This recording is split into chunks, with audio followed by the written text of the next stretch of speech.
जय हिंद, जोहार दोस्तों। हमारे YouTube चैनल क्लियर कॉन्सेप्ट में आपका स्वागत है। आज की इस वीडियो में मैं आप लोग के समक्ष सामाजिक विज्ञान कक्षा 10 के 30 महत्वपूर्ण ऑब्जेक्टिव क्वेश्चन को लेकर आया हूं, जो कि 2026 में होने वाले परीक्षा के लिए वेरी इंपॉर्टेंट है। तो चलिए समय न गवाते हुए हम लोग शुरू करते हैं। क्वेश्चन नंबर 1 को देखते हैं। राष्ट्रवाद की पहली अभिव्यक्ति किस क्रांति के साथ हुई थी? आपको क्या बताना है कि ऐसी कौन सी क्रांति थी जिसकी वजह से पहली बार राष्ट्रवाद की भावना पनपी थी? ऑप्शन ए फ्रांसीसी क्रांति, ऑप्शन बी रूसी क्रांति, ऑप्शन सी यूनानी स्वतंत्रता संग्राम, ऑप्शन डी इनमें से कोई नहीं। आपको इसका आंसर कमेंट में फटाफट देना है। तो चलिए इसके राइट आंसर को हम लोग देखते हैं। राष्ट्रवाद की पहली अभिव्यक्ति फ्रांसीसी क्रांति के द्वारा हुई थी। किस क्रांति की वजह से हुई थी? फ्रांसीसी क्रांति के द्वारा राष्ट्रवाद की भावना यूरोप में पनपी थी। तो ये इसका क्या हो जाएगा? राइट आंसर हो जाएगा। आइए क्वेश्चन नंबर 2 को देखते हैं। रक्त और लौह की नीति का अवलंबन किसने किया था? यानी आपको बताना है कि लोहा एवं रक्त की नीति की शुरुआत किसने की थी चारों में से? Option A Mazzini, option B Bismarck, option C Hitler और ऑप्शन डी कावूर। मेजीनी का पूरा नाम क्या था? ज्यूसेप्पे मैत्सिनी। बिस्मार्क का पूरा नाम क्या था? Ottoman Bismarck. हिटलर का पूरा नाम क्या था? Adolf Hitler. और कावूर का पूरा नाम क्या था?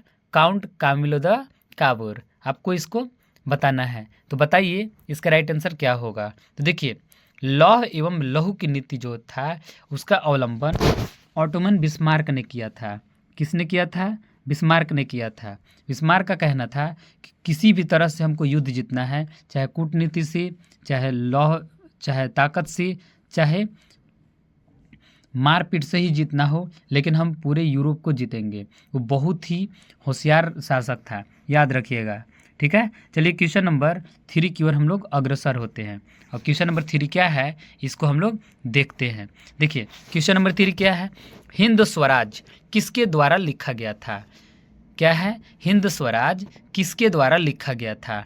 Option A Abul Kalam Azad, option B Mahatma Gandhi, option C Sardar Patel, option D Subhash Chandra Bose. इसका आंसर हमें कमेंट में फटाफट दीजिए। तो चलिए इसके राइट आंसर को देखते हैं ताकि समय की बचत हो जाए। तो ऑप्शन जो बी है महात्मा गांधी हिंद स्वराज लिखे थे। ठीक है, यानी हिंद स्वराज किसके द्वारा लिखा गया था? महात्मा गांधी के द्वारा लिखा गया था। आइए क्वेश्चन नंबर 4 को देखते हैं।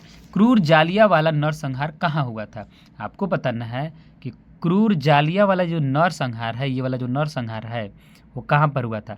मतलब जालियांवाला बाग हत्याकांड कहाँ पर हुआ था? ये तो सबको पता है। अमृतसर में हुआ था कि मेरठ में हुआ था कि लाहौर में हुआ था कि दिल्ली में हुआ था? इसके राइट आंसर को कमेंट में फटाफट दीजिए। आइए इसके राइट आंसर को देखते हैं। तो इसका जो राइट आंसर होगा वो कहाँ हो जाएगा? अमृतसर। अमृतसर के जालियांवाला बाग में 1919 में जनरल डायर ने क्या करवाया था? हत्याकांड करवाया था, गोली चलवा दिया था लोगों पर। वहाँ पर बहुत सारे लोग मारे गए थे। ठीक है, चलिए क्वेश्चन नंबर 5 की ओर हम लोग अग्रसर होते हैं और देखते हैं कि क्वेश्चन नंबर 5 क्या है। ठीक है, क्वेश्चन नंबर 5 को देखते हैं। तो इसको पहले मैं बड़ा कर लेता हूँ जिसकी वजह से आपको अच्छी तरह से दिखाई दे। तो चलिए क्वेश्चन नंबर 5 क्या है? सिल्क रूट का अर्थ क्या है? सिल्क रूट का मीनिंग बताना है। ऑप्शन ए चीन और रोम को जोड़ने वाले मार्गों का नेटवर्क। क्या बताना है? सिल्क रूट का मतलब बताना है। क्या इस चारों में से कौन सा इसका आंसर होगा? तो चीन और रोम को जोड़ने वाले मार्गों का नेटवर्क था silk route. Option B Bharat और अमेरिका को जोड़ने वाले मार्गों का नेटवर्क था। ऑप्शन सी में चलते हैं, चीन और भारत को जोड़ने वाले मार्गों का नेटवर्क था। ऑप्शन डी क्या है? एशिया को यूरोप और उत्तरी अफ्रीका से जोड़ने वाले मार्गों का नेटवर्क था। तो इसका राइट आंसर कमेंट में फटाफट दीजिए। आइए इसके राइट आंसर को हम लोग देखते हैं। तो चीन और रोम को जोड़ने वाले जो नेटवर्क था उसी को क्या कहा जाता था? सिल्क रूट के नाम से जाना जाता था। किसके नाम से जाना जाता था? सिल्क रूट के नाम से जाना जाता था। ठीक है, आइए क्वेश्चन नंबर 6 की ओर हम लोग आगे बढ़ते हैं कि क्वेश्चन नंबर 6 क्या है। तो देखिए क्वेश्चन नंबर 6 है, आर्थिक महामंदी की शुरुआत कब हुई थी? यानी आपको क्या बताना है, आर्थिक महामंदी की शुरुआत कब हुई थी। ठीक है, ऑप्शन ए क्या है 1933, ऑप्शन बी 1932, ऑप्शन सी 1929 और ऑप्शन डी 1931। इसका आंसर कमेंट में फटाफट दीजिए। ठीक है, तो इसका जो राइट आंसर होगा क्या हो जाएगा, सी इसका राइट आंसर हो जाएगा। 1929 में आर्थिक महामंदी हुई थी। ठीक है, क्या हुई थी, आर्थिक महामंदी हुई थी। ऑप्शन 7 क्वेश्चन नंबर 7 में चलते हैं। आलू अकाल किस देश में हुआ था, मतलब आलू का अकाल किस देश में हुआ था। ठीक है, तो ऑप्शन ए क्या है England, option B Ireland, option C Spain और ऑप्शन डी अमेरिका। इसके राइट आंसर को कमेंट में फटाफट दीजिए। तो इसका राइट आंसर क्या हो जाएगा, आयरलैंड हो जाएगा। आलू अकाल आयरलैंड में हुआ था ना, कैसे याद रखिएगा, देखिए अ से आलू, अ से क्या होता है आलू, आलू और अकाल दोनों अ से है और आयरलैंड भी अ से है, तो आपको याद करने में ज़्यादा दिक्कत नहीं होगी। अ से लिखा हुआ है तो अ से है, तो अ से आप जान जाइएगा कि अ से आलू, अ से आयरलैंड। ठीक है, आइए क्वेश्चन नंबर 8 की ओर हम लोग आगे बढ़ते हैं। तो क्वेश्चन नंबर 8 को देखते हैं, उसके बाद हम लोग चलिए क्वेश्चन नंबर 8 को देखते हैं। भारत में पहला प्रिंटिंग प्रेस किन लोगों के द्वारा लाया गया। याद रखना है कि भारत का पहला प्रिंटिंग प्रेस किनके द्वारा लाया गया था सबसे पहली बार। ऑप्शन ए पुर्तगालियों के द्वारा, ऑप्शन बी डचों के द्वारा, ऑप्शन सी फ्रांसीसियों के द्वारा और ऑप्शन डी अंग्रेजों के द्वारा। इसके राइट आंसर को फटाफट दीजिए। तो इसका राइट आंसर क्या हो जाएगा दोस्तों, पुर्तगालियों के द्वारा हो जाएगा। क्या हो जाएगा, पुर्तगालियों के द्वारा भारत में सबसे पहली बार प्रिंटिंग प्रेस को लाया गया था। ठीक है, आइए क्वेश्चन नंबर 9 को देखते हैं।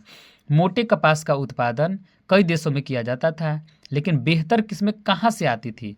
मतलब आपको बताना है कि मोटे कपास का उत्पादन तो बहुत सारे देशों में किया जाता था, ठीक है, लेकिन सबसे बढ़िया जो कपास था वो कहाँ से आता था। ठीक है, बढ़िया किस्म बताना है, वैरायटी बताना है कि किस वैरायटी, मतलब कहाँ से सबसे बढ़िया वाला वैरायटी आता था कपास का। ठीक है, ऑप्शन ए क्या है फारस, फारस मतलब ईरान, ऑप्शन बी क्या है भारत, ऑप्शन सी चीन, ऑप्शन डी सूरीनाम। ठीक है, तो 9 के आंसर को आप लोग कमेंट में फटाफट दीजिए। तो देखिए कपास का उत्पादन चाहे कहीं भी हो, लेकिन भारत में सबसे बेहतर किस्म होती थी।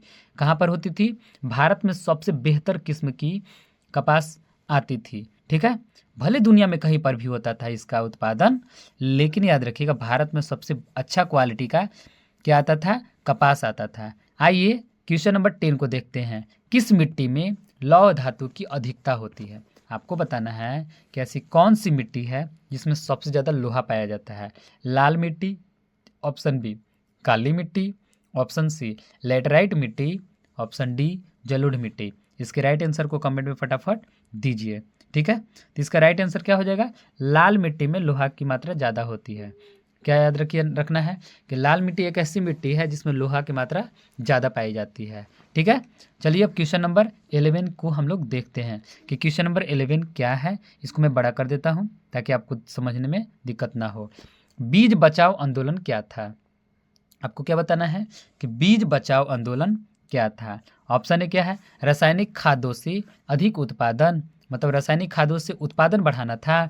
ऑप्शन बी क्या है टिहरी के किसानों द्वारा बिना रासायनिक खाद के फसलों का उत्पादन, मतलब टिहरी के किसान क्या किए थे, बिना रासायनिक खाद के फसलों का उत्पादन करना चाहते थे। ऑप्शन सी क्या है हरित क्रांति और ऑप्शन डी है पेड़ों को उगाना। तो चलिए इसके राइट आंसर को कमेंट में फटाफट दीजिए। ठीक है, तो चलिए हम लोग इसके राइट आंसर को देखते हैं। देखिए रासायनिक खादों से अधिक उत्पादन, ये बात सही नहीं थी। टिहरी के किसानों द्वारा, टिहरी गढ़वाल उत्तराखंड ना, यानी टिहरी के किसानों द्वारा बिना रासायनिक खादों के फसलों का उत्पादन करना ही मुख्य उद्देश्य था। उन्हीं लोग बोले थे टिहरी के किसान लोग कि बीज बचाओ, बीज बचाओ। उन लोग बोला करते थे कि बीज बचाओ और फसल बढ़ाओ, ये उनका नारा था। उन्होंने कहा था कि खाद का यूज नहीं करेंगे हम लोग, रासायनिक खाद नहीं बल्कि गोबर इत्यादि का उपयोग करके हम लोग क्या करेंगे, अपने फसलों का उत्पादन करेंगे। ठीक है, तो इसका राइट आंसर क्या हो जाएगा टिहरी के किसानों द्वारा बिना रासायनिक खादों के फसलों का उत्पादन करना ही मेन उद्देश्य था। ठीक है, मुख्य उद्देश्य था। क्वेश्चन नंबर 12 को देखते हैं कि क्वेश्चन नंबर 12 क्या है। ठीक है, तो इसको मैं थोड़ा बड़ा कर लेता हूँ ताकि आपको समझ में आ जाए। तो देखिए धरती का कितना भाग जल से ढका हुआ है। आपको क्या बताना है कि धरती का कितना भाग जल से ढका हुआ है। 1/4, ये तो सभी लोग जानते हैं। 1/4, 2/4, 3/4 या इनमें से कोई नहीं। तो इसके राइट आंसर को फटाफट कमेंट में दीजिए। आपको पता ही है कि 3/4 जो पानी है वो पृथ्वी क्या है उस ढका हुआ है। 3/4 मतलब कितना हुआ, लगभग 3/4 मतलब 75%। ठीक है, तो 75% केवल पानी है पृथ्वी पर। ठीक है, यानी 3/4 जो भाग है वो क्या है, मतलब 4 भाग में से 3 भाग केवल पानी है धरती पर। ठीक है, अब चलते हैं क्वेश्चन नंबर 13 में। सुनहरा रेशा किस फसल को कहा जाता है। सुनहरा मतलब समझते होंगे गोल्डन फाइबर। ठीक है, यानी सुनहरा रेशा किस फसल को कहा जाता है। ऑप्शन ए रबड़, option B jute, option C कपास, ऑप्शन डी कॉफ़ी। इसके राइट आंसर को कमेंट में फटाफट दीजिए। देखिए इसका राइट आंसर जूट हो जाएगा। क्या हो जाएगा, जूट। जूट को ही सुनहरा रेशा के नाम से जाना जाता है। ठीक है, आइए क्वेश्चन नंबर 14 को देखते हैं। किस देश को पवन महाशक्ति का दर्जा प्राप्त है। मतलब बताना है कि किस देश को पवन महाशक्ति कहा जाता है, सीधा सीधी बात। तो ऑप्शन ए क्या है, रूस, ऑप्शन बी चीन, ऑप्शन सी अमेरिका और ऑप्शन डी भारत। तो चलिए इसके राइट आंसर को आप लोग कमेंट में फटाफट दीजिए। तो इसका राइट आंसर क्या हो जाएगा दोस्तों, चीन हो जाएगा। चीन को पवन महाशक्ति कहा जाता है। क्या कहा जाता है, पवन महाशक्ति चीन को कहा जाता है। ठीक है, चलिए अब हम लोग क्वेश्चन नंबर 15 को देखते हैं। तो क्वेश्चन नंबर 15 क्या है, भारत में जूट उत्पादन में किस राज्य का महत्वपूर्ण स्थान है। आपको बताना है कि भारत के किस राज्य में जूट सबसे अधिक उगाया जाता है, उत्पादित किया जाता है। ठीक है, महत्वपूर्ण स्थान है जूट उत्पादन करने में। ऑप्शन ए क्या है, जम्मू और कश्मीर, ऑप्शन बी पश्चिम बंगाल, ऑप्शन सी उत्तर प्रदेश और ऑप्शन डी महाराष्ट्र। तो आपको इसका राइट आंसर को फटफट बताना है। तो देखिए आप लोग पढ़े भी हैं कि पश्चिम बंगाल को जूट उत्पादन का महत्वपूर्ण स्थान प्राप्त है। ठीक है, जूट उत्पादन वहाँ पर काफ़ी ज़्यादा होता है। ठीक है, आइए हम लोग क्वेश्चन नंबर 16 को देखते हैं कि क्वेश्चन नंबर 16 क्या है, इसको हम लोग समझते हैं। सबसे लंबा राष्ट्रीय राजमार्ग कौन सा है। आपको बताना है कि सबसे लंबा राष्ट्रीय राजमार्ग कौन सा है। ऑप्शन ए राष्ट्रीय राजमार्ग नंबर 5, राष्ट्रीय राजमार्ग नंबर 7, राष्ट्रीय राजमार्ग नंबर 1 और डी क्या है, इनमें से कोई नहीं। तो चारों ऑप्शन में से कोई एक सही है। इसके राइट आंसर को आप दीजिए। ठीक है, तो इसका राइट आंसर क्या हो जाएगा दोस्तों, राष्ट्रीय राजमार्ग नंबर 7। ये चारों में से ये सबसे ज़्यादा लंबा है, याद रखिएगा। राष्ट्रीय राजमार्ग नंबर 7 जो है सबसे लंबा राष्ट्रीय राजमार्ग है। ठीक है, अब हम लोग चलते हैं क्वेश्चन नंबर 17 को। देखिए क्वेश्चन नंबर 17 क्या है, श्रीलंका में बहुसंख्यक कौन है। आपको क्या बताना है कि श्रीलंका में बहुसंख्यक कौन है। तो Tamil, option B Sinhali, option C बौद्ध, ऑप्शन डी इनमें से कोई नहीं। तो आपको बताना है कि श्रीलंका में सबसे ज़्यादा कौन लोग रहते हैं, हिंदू रहते हैं कि मुसलमान रहते हैं, ऐसे नहीं बताना है। आपको बताना है भाषा के आधार पर यहाँ लिया गया है कि सिंहली लोग रहते हैं कि तमिल लोग रहते हैं, इसको आपको बताना है। ठीक है, तो इसके राइट आंसर को आप लोग कमेंट में फटाफट जरूर दीजिएगा। आइए इसके राइट आंसर को हम लोग देखते हैं। इसका राइट आंसर क्या हो जाएगा, सिंहली। सिंहली लोग श्रीलंका में बहुसंख्यक है, याद रखिएगा। और तमिल लोग अल्पसंख्यक माने जाते हैं वहाँ पर। ठीक है, तमिल लोग को क्या माना जाता है, अल्पसंख्यक। याद कीजिए श्रीलंका के उत्तरी भाग, जो श्रीलंका को अगर 2 भाग में बांटिएगा, मान लीजिए कि यहाँ पर भारत है। ठीक है, यहाँ पर इस तरह से भारत है, तो यहाँ पर श्रीलंका है। ठीक है, तो श्रीलंका के जो ऊपर वाला भाग है, ऊपर वाला भाग में कौन सा भाषा बोला जाता है, तमिल बोला जाता है। याद रखिएगा, कौन सा भाषा बोला जाता है, तमिल बोला जाता है, उसी को तमिल बोलते हैं। और नीचे ये नॉर्थ वाला पार्ट, ये वाला पार्ट, इसमें सिंहली ज़्यादा लोग रहते हैं और ये लोग की संख्या बहुत ज़्यादा है, याद रखिएगा। तो श्रीलंका में कौन से लोग बहुसंख्यक हैं, सिंहली लोग हैं जो कि साउथ में रहते हैं। ठीक है, आगे हम लोग बढ़ते हैं ताकि समय बच जाए हम लोग का। क्वेश्चन नंबर 18 में चलते हैं। क्वेश्चन नंबर 18 क्या है दोस्तों, उसको हम लोग समझते हैं। पहले मैं इसे बड़ा कर लेता हूँ, आप लोग को दिख रहा होगा। पोखरण भारत के किस राज्य में है।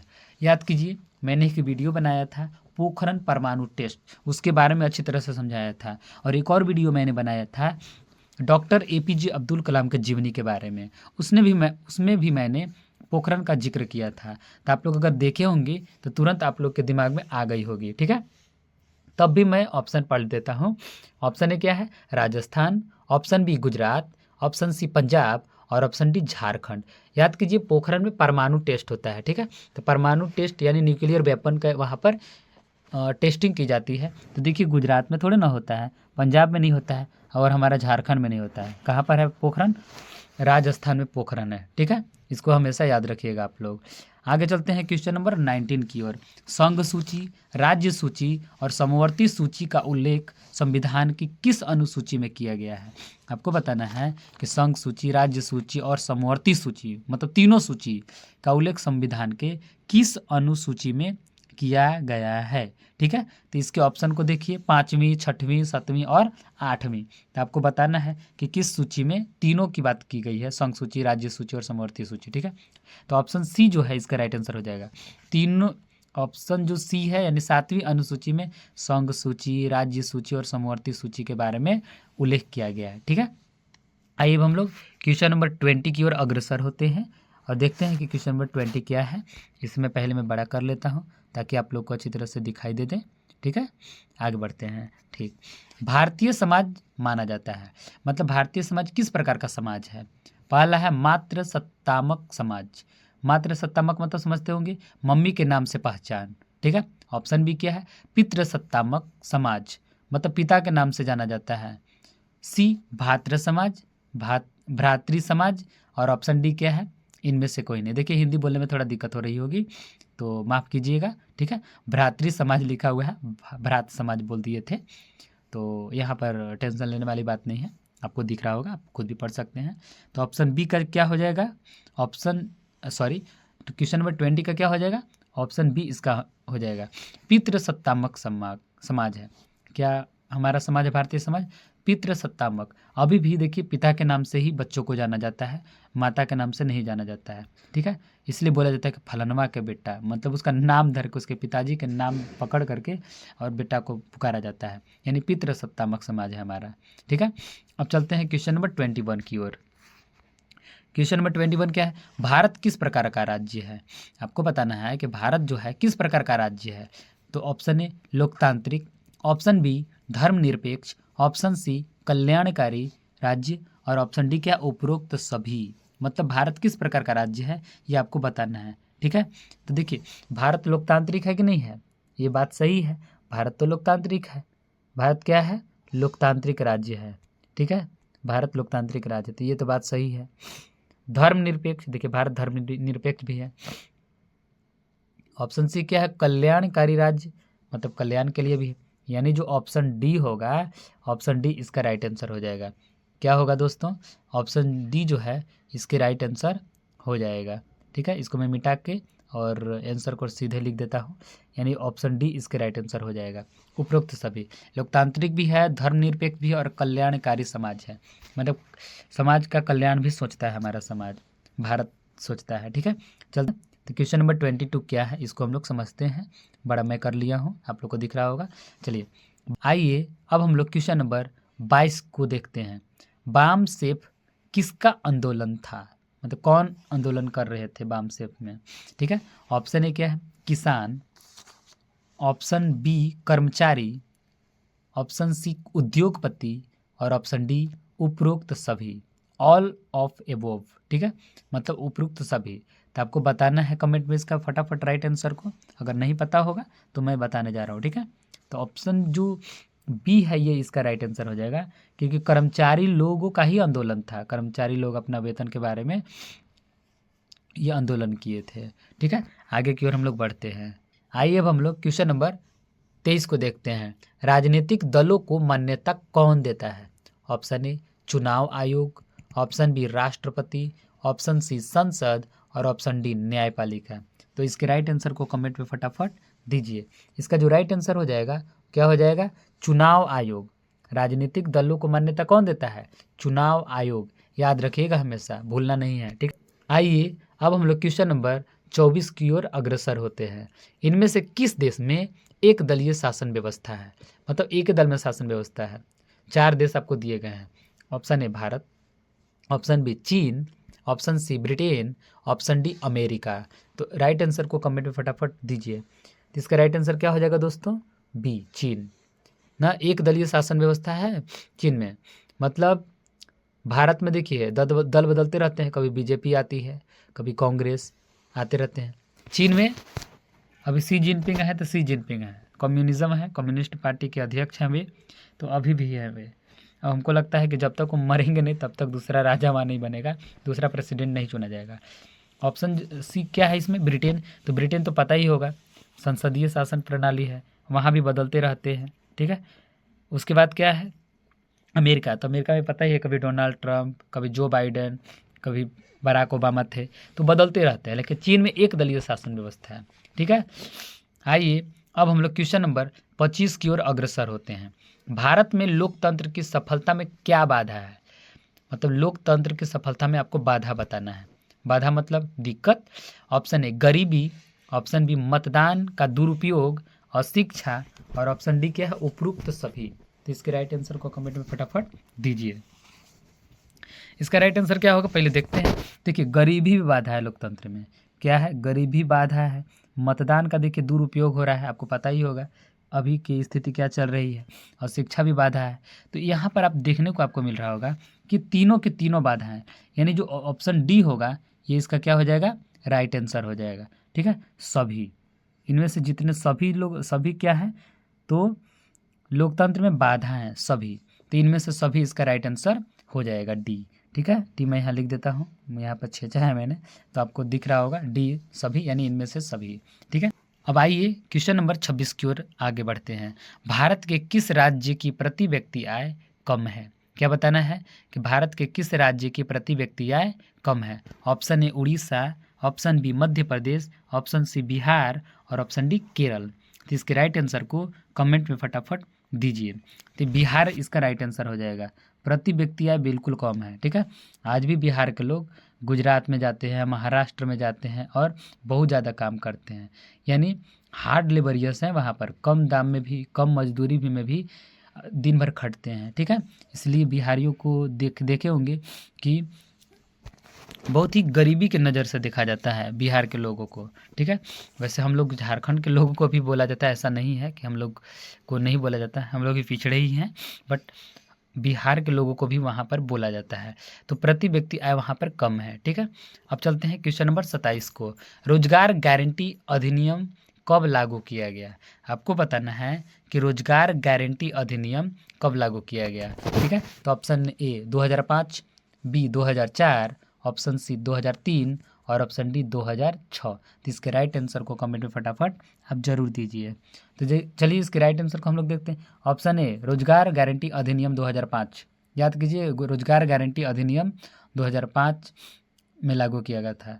आपसे पूछा जाएगा 2005 में से क्या हुआ था, तो बताइएगा रोजगार गारंटी अधिनियम लागू हुआ था उस समय, ठीक है। Question number 28। तो देखिए भारत में मुद्रा जारी कौन करता है? क्या बताना है? करेंसी कौन जारी करता है भारत में? पहला ऑप्शन क्या है? मतलब ऑप्शन ए क्या है? वाणिज्यिक बैंक, क्षेत्रीय ग्रामीण बैंक, राष्ट्रीय कृषि बैंक, डी भारतीय रिजर्व बैंक, ठीक है। तो वाणिज्यिक बैंक, क्षेत्रीय ग्रामीण बैंक, या राष्ट्रीय कृषि बैंक, या भारतीय रिजर्व बैंक। मुद्रा मतलब पैसा कौन छापता है, सीधा सीधी बात ये याद रखिए, उतना ज़्यादा नहीं याद रखना है, ठीक है। तो डी इसका तो राइट आंसर हो जाएगा। आरबीआई क्या छापता है? मुद्रा जारी करता है, तो ऑप्शन डी इसका राइट आंसर हो जाएगा। आइए अब हम लोग क्वेश्चन नंबर 29 को देखते हैं। कागज से बनी मुद्रा यानी करेंसी को क्या कहते हैं? ऑप्शन ए क्या है? पत्र मुद्रा, बी मुद्रा, सी धातु मुद्रा, डी शाख मुद्रा।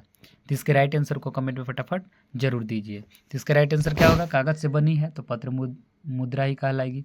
क्या कहलाएगी? पत्र मुद्रा के नाम से जानी जाती है, ठीक है। चलिए अब हम लोग लास्ट क्वेश्चन को देखते हैं। आप लोग भी बोर हो चुके होंगे कि बहुत देर तक बताया जा रहा है, ठीक है, तो ज़्यादा समय नहीं लेंगे आपका। क्वेश्चन नंबर 30 क्या है? सूचना का अधिकार अधिनियम कब पारित किया गया था? मतलब सूचना अधिकार अधिनियम कब पारित किया गया था? सीधा सीधी बात, सूचना का अधिकार अधिनियम कब बनाया गया था? ऑप्शन ए क्या है? अक्टूबर 2005, ऑप्शन बी क्या है? जनवरी 2006, ऑप्शन सी मार्च 2006, डी जुलाई 2007। इसके राइट आंसर को कमेंट में फटाफट जरूर दीजिए, ठीक है। तो चलिए इसके राइट आंसर को हम लोग समझते हैं। तो जो 30 का राइट आंसर हो जाएगा वो ए हो जाएगा। अक्टूबर 2005 में सूचना का अधिकार अधिनियम पारित किया गया था, लागू किया गया था, ठीक है। तो आपका क्वेश्चन नंबर 30 तक हो चुका है। सब्जेक्टिव क्वेश्चन को हम लोग आगे आने वाले वीडियो में लाएंगे। यदि आप लोगों को यह वीडियो पसंद आया होगा तो इस चैनल को लाइक, शेयर एवं सब्सक्राइब जरूर कीजिएगा। तब तक के लिए धन्यवाद।